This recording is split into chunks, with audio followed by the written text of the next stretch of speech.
So in the next installment of students that have tried to kill me while flight instructing in a helicopter, this will be part 4. I'd like to tell you what happened.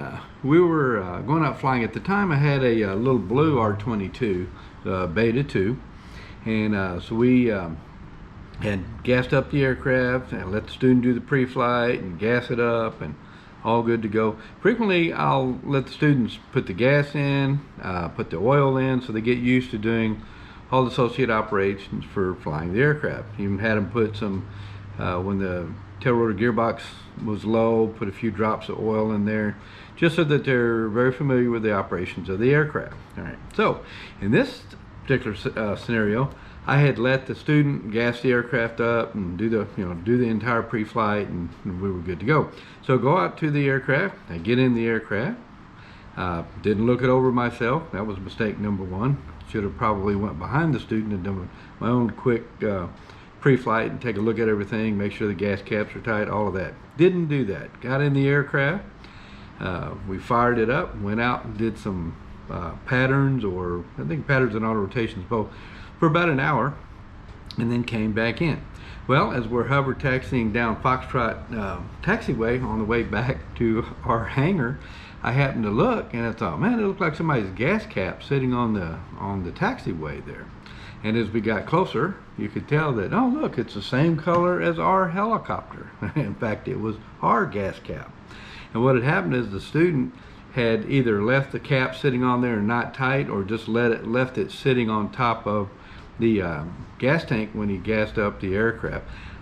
I learned a long time ago, when I gas up the helicopters, what I'll typically do is take the cap off and I'll stick it in my pocket. That way, if I do forget to put the cap on, number 1, I got the cap, it's in my pocket, and 2, I'm not worried about the thing coming off and causing problems or getting into the drivetrain, that sort of thing.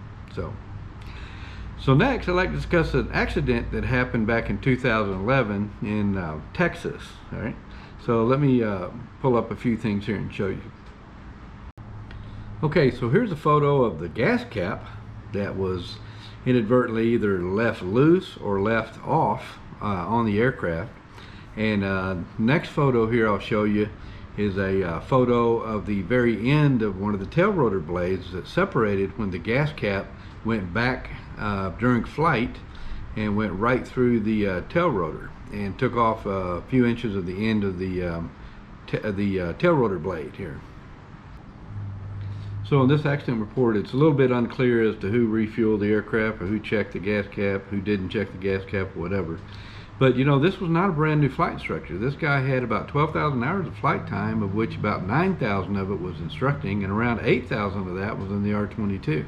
So, you know, I mean, you can get complacent, and you know, the one time you forget to do something, it can jump up and bite you. And so, you know, so the gas cap was left loose. They went out and they were doing some auto rotations. They entered an auto, which was followed by the aircraft suddenly yawing left and right, and so the instructor chose to enter an auto rotation. Didn't think he could make it back to the airport. There was I think a pecan orchard or something to the right of them, and he basically did an auto rotation over to the orchard. As luck would have it, he ended up getting into one of the trees, rolled the aircraft over on its side, and the aircraft was, for the most part, just about totaled out. I'll show you some photos of that here.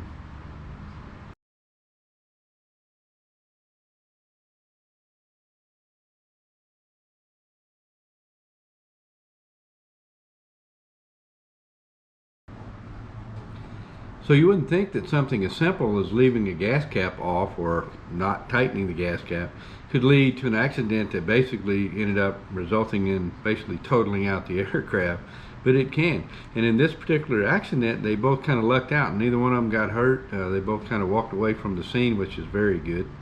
But again, you know, complacency can catch up with you. So have I ever done that? Yeah, I just told you guys. I did exactly the same thing as this guy did. I didn't check behind the student, and we went out and the gas cap came off.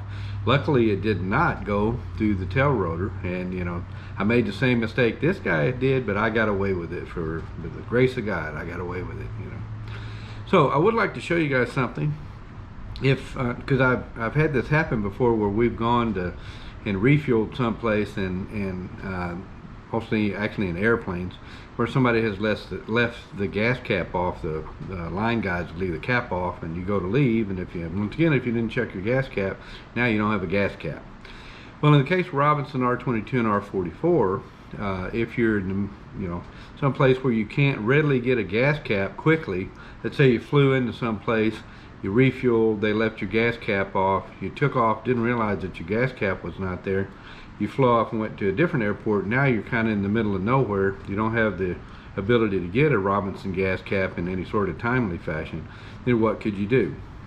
Well, one of the things that you don't want to do is because I know someone that did this, take a piece of saran wrap and a rubber band and put it around the top of the gas cap filler, because in this guy's case it ended up down inside the gas tank and created much more of a problem. So that's a definite no-no.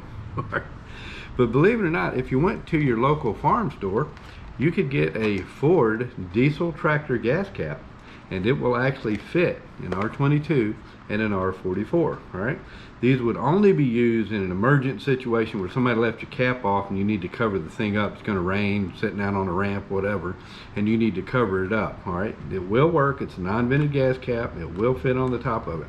Now, I'm going to tell you, if you put this on your aircraft and you flew around with it, you had an accident, and this cap was on there, and the insurance company got hold of that, it would void your insurance, absolutely. So any non-standard parts like this, and your insurance is going to be null and void. So I wouldn't recommend doing it only in an emergent situation or to cover up the gas cap if somebody left the thing off, because you can go to a Tractor Supply or someplace and get one of these for about $6, and that'll get you through till you get you another Robinson gas cap. So okay, so what do we learn from this one? Well, we learned that don't be complacent. If you're a flight instructor and you got your students doing the pre-flights, come behind them and do another pre-flight on your own. Make sure the caps are secured, and it's going to be a much better way of going about it here. So I hope that you guys found this informational and informative, and if you haven't already, please like and subscribe, and we'll see you guys in the next video. And don't use one of these caps except for an emergency. See you in the next video.